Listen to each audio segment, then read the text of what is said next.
Hello and welcome to Career Clinic. This is your chance to get questions that you want answered about your career.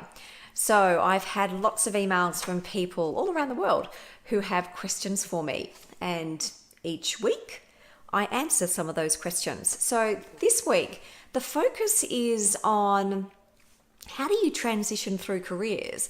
So I've had a number of people who have written to me to say, I've been in a certain industry and in a profession for a while, and what I want to do now is move across to another industry. But I'm at a certain level, I've a certain age bracket.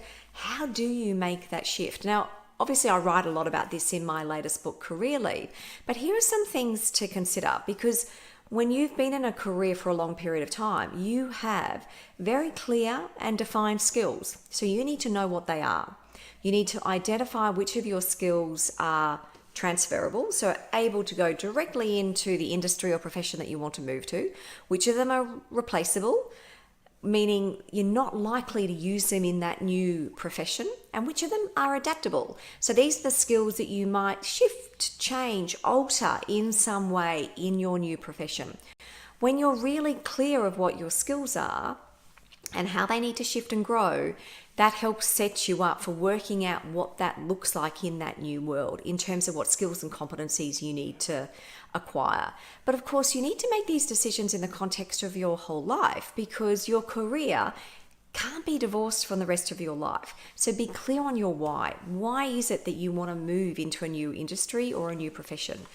Is it that your current industry or profession is changing in a way that you don't like? Are there aspects of your current role that perhaps are becoming obsolete? And in terms of where you want to move to, how is that new industry, that new profession that you're desiring, how is it changing? And what does that look like? Once you get a sense of your why and your purpose and your skills, you then need to go, okay, so who do I know? What networks do I have that are going to really help me understand what that industry and profession look like? Because you need to be clear about that. You need to build connections because they're going to help you understand what it's like to work in that environment. But also when you build those relationships, they're the people that are going to help introduce you to people that you need to meet that are also going to help you move into that industry.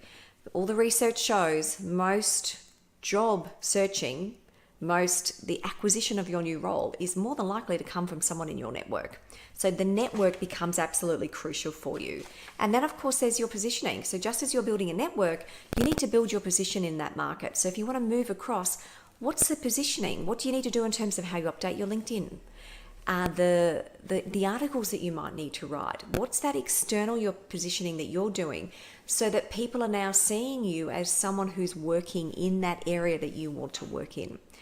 Now, that's just a small snapshot of ideas, but a few that are critical to helping you step across into a new field.